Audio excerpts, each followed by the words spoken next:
Hello and welcome to Orissa Post Live. We're watching the news roundup of the day with Lopita. Let's have a look at the top stories.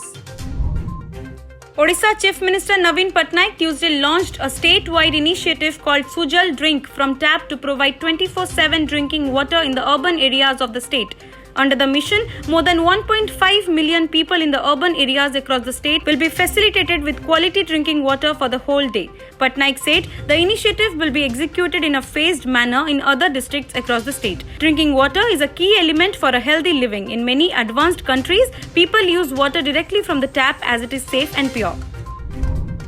In view of the pending examinations of students across the state amid the COVID-19 pandemic, the State Mass Education Department SME has decided to conduct the examinations of students pursuing diploma in elementary education in their native districts.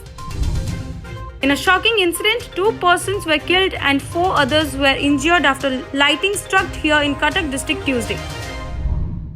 The Regional Center of India Meteorological Department IMD Tuesday issued a rainfall and thunderstorm warning for several districts of the state, valid till 8:30 am of 14th October.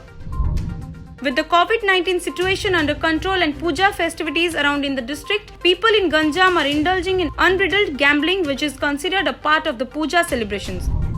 Upset over the nominations of Swarup Kumar Das as its candidate for the bipolar to the Baleswar Sadar Assembly seat, thousands of supporters of BJD President and former Minister Rabindra Jena have created a high-voltage drama by staging protests in the district Monday late night.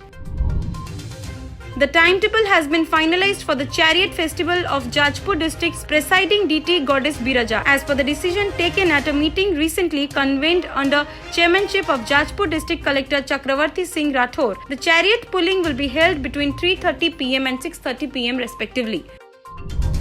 That's all for today. Keep watching Orissa Post Live for all latest updates.